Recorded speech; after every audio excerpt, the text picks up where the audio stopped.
Hi everyone, I hope you all are doing wonderful. I'm doing great myself. Welcome to another episode of Storytelling and Listening. By the way, if you are new to this channel, I would love for you to subscribe and press that bell icon so you'll get a notification when new videos are uploaded. And if you are already a subscriber, I really thank you, and thank you.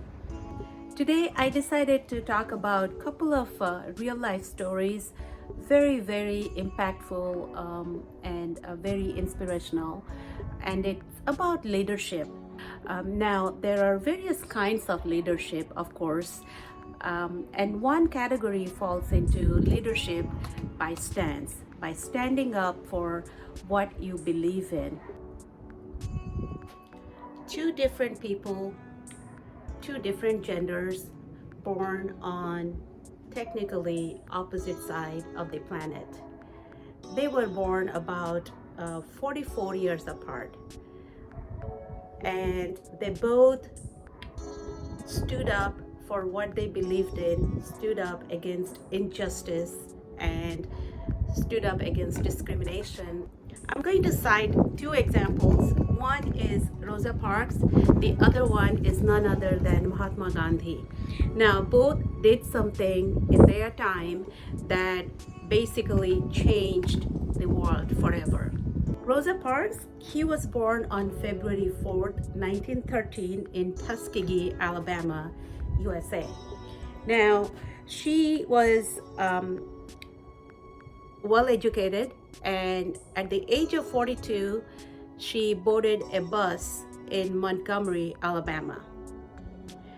At the time, there was the discrimination that the people of color were not allowed to ride with the white people. Obviously, she refused, and that action led her to her arrest, and she lost her job. Even though she lost her job, she was arrested for this action, and she received death threats for many years following that. At the time, she did not know that the seed was already planted for this leadership style of standing to your principle and never bend when you're right. So what followed is that her action became such a powerful symbol of the civil rights movement. She went on to organize and collaborate with many of the civil rights leaders at the time. And eventually she was awarded the Presidential Medal of Freedom and also the Congressional Gold Medal. The point here being that standing up to what you believe in, a new leadership style was created, and many followed her path after she took that one decision of not giving up her seat. The next instance that I'm going to talk about is what Mahatma Gandhi did before he was called Mahatma Gandhi. So back in 1893, on June 7th, it was a dark night, Mohandas Karamchand Gandhi was traveling in a train in South Africa. Now, he was a very learned person. He did his law degree from England, and then he lived in South Africa for 21 years. So back in those days, the first class compartments in the train was reserved for the white people, and everyone else, people of color, would travel in other compartments.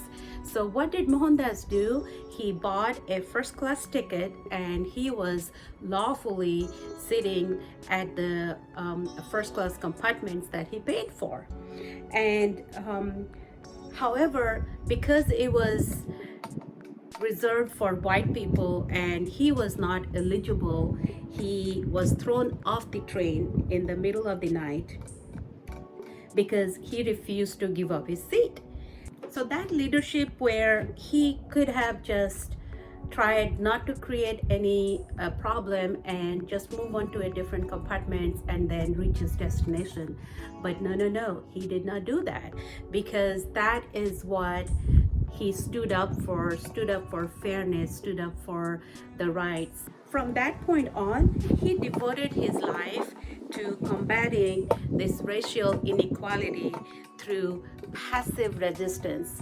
So we all know Mahatma Gandhi is the epitome of nonviolence, and there have been many, many leaders around the world who have followed his path. He returned to India and dedicated rest of his life to the same style of leadership, which is leadership by taking the stance, and eventually drove the British out of India. A lot of things have changed since Rosa Parks and Mahatma Gandhi in a way. And if you look at it in another way, really not much have changed.